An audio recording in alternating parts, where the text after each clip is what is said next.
السلام علیکم، خوش آمدید کاروان اردو ادب یوٹیوب چینل پر۔ امید ہے کہ آپ سب خیریت سے ہوں گے۔ آج ہمارا موضوع ہے اسلوب کی تشکیلی عناصر۔ موضوع کی جانب بڑھنے سے پہلے اگر آپ چینل پر نئے ہیں تو چینل کو سبسکرائب کرنا مت بھولیے، اور ویڈیو پسند آئے تو ویڈیو کو لائک شیئر بھی ضرور کیجیے گا۔ اسلوب ہے کیا؟ ہر مصنف کے اسلوب میں انفرادیت ہوتی ہے جو اس کی شخصیت، خیالات اور موضوع سے جھلکتی ہے۔ یہ انفرادیت کیسے پیدا ہوتی ہے؟ اس سوال کا جواب اسلوب کے تشکیل پانے والے عناصر میں چھپا ہے۔ اس لیکچر میں، اس پوسٹ میں ہم ان عناصر کا جائزہ لیں گے جو ایک تحریر کو منفرد بناتے ہیں، جیسے مصنف، ماحول، موضوع، مقصد اور مخاطب۔ یہ مضمون ادب کے طلباء اور شائقین کے لیے ایک قیمتی حوالہ ثابت ہوگا۔ اسلوب ہے کیا؟ اسلوب کا مطلب ہے کسی چیز کو بیان کرنا یا پیش کرنے کا مخصوص انداز یا طریقہ۔ اس کا تعلق زبان اور بیان کے فن سے ہے، اور یہ کسی مصنف، شاعر یا مقرر کے خیالات کو پیش کرنے کے منفرد انداز کو ظاہر کرتا ہے۔ لغوی معنی ہے۔ لغوی طور پر اسلوب عربی زبان کا لفظ ہے جو سلک سے ماخوذ ہے، اور اس کا مطلب ہے طریقہ یا اندازہ، یعنی کسی کام یا بات کو انجام دینے کا مخصوص ڈھنگ۔ اصطلاحی معنی: ادب کی اصطلاح میں اسلوب کسی مصنف یا شاعر کی تحریر یا تخلیق میں موجود وہ منفرد رنگ و آہنگ ہے جو اس کے الفاظ، جملوں کی بناوٹ، خیالات کی پیشکش اور احساسات کے اظہار میں جھلکتا ہے۔ اسلوب کسی ادیب کی انفرادیت کا آئینہ دار ہوتا ہے، اور اس سے اس کی شخصیت، سوچ اور فن کے معیار کا پتہ چلتا ہے۔ اسلوب کے تشکیلی عناصر: ہر تحریر دوسری تحریر سے مختلف ہوتی ہے، کیونکہ ہر انسان کے سوچنے اور سمجھنے کا انداز جداگانہ ہوتا ہے۔ خیالات، جذبات، احساسات اور نظریات مکمل طور پر موضوعی، سبجیکٹو ہونے کی وجہ سے ہر مصنف کا انداز تحریر منفرد ہوتا ہے۔ اسی انفرادیت کی بنیاد پر انشاء پردازی کے مختلف اسالیب وجود میں آتے ہیں۔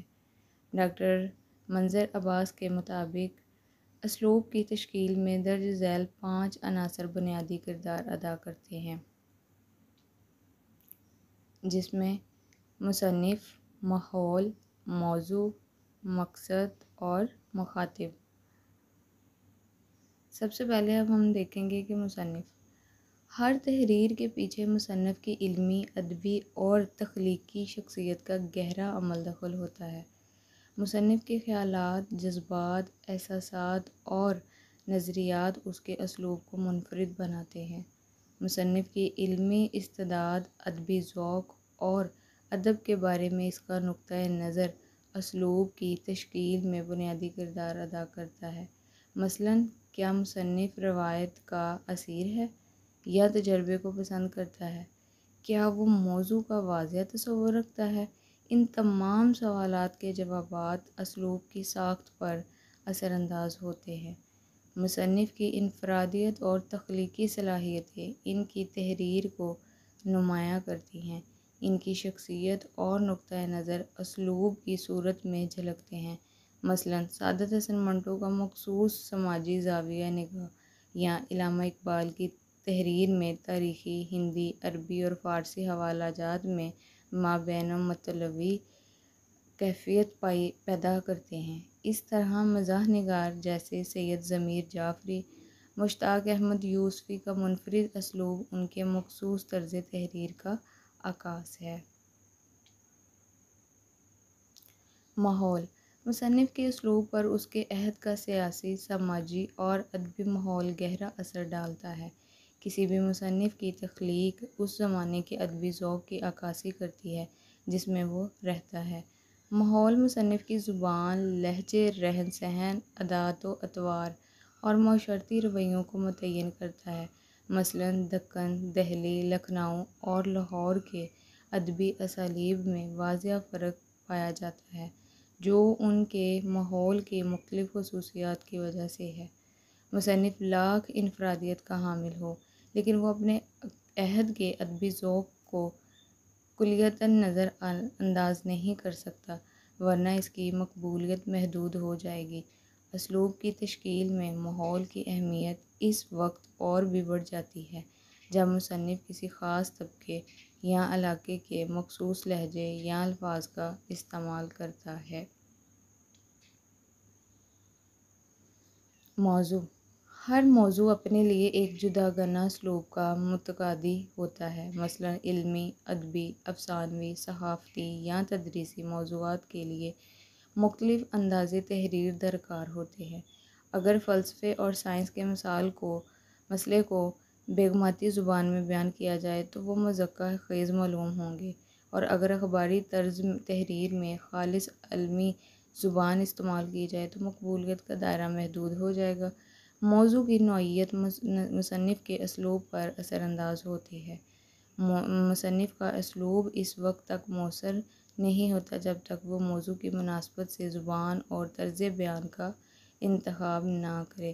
مثلاً مرثیے کے لیے نوحہ گری ضروری ہے، جبکہ قصیدے کا اسلوب اس سے مختلف ہوتا ہے۔ مقصد: مصنف کے اسلوب کی تشکیل میں مقصد بنیادی حیثیت رکھتا ہے۔ وہ تحریر کیوں لکھ رہا ہے؟ مقصد سے مراد مصنف کی نیت اور ارادہ ہے۔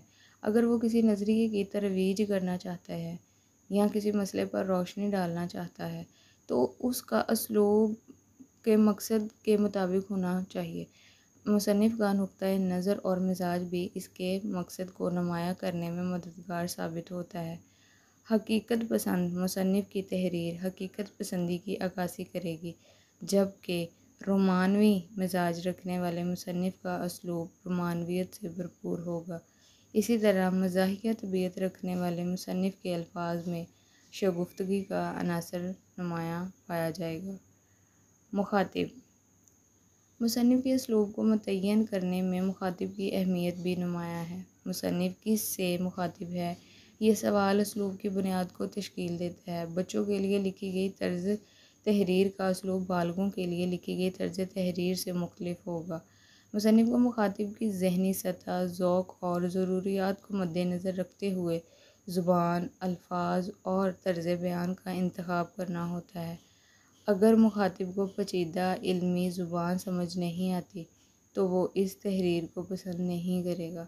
اس لیے مخاطب کو ذہنی سطح کے مطابق اسلوب کو تشکیل دینا ضروری ہے تاکہ پیغام واضح اور مؤثر ہو جائے۔ آگے اسلوب کی تشکیل میں دیگر عناصر۔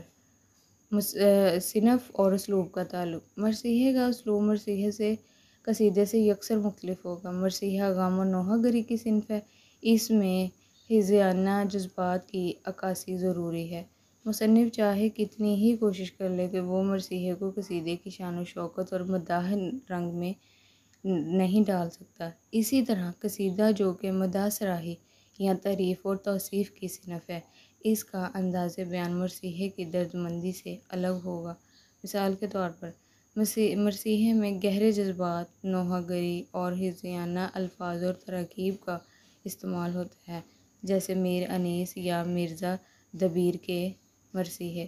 قصیدے میں زور و بیان، بلند آہنگ الفاظ اور مداحیہ تشبیہات اور استعارات استعمال کیے جاتے ہیں، جیسے میر تقی میر یا غالب کے قصائد جو ہیں۔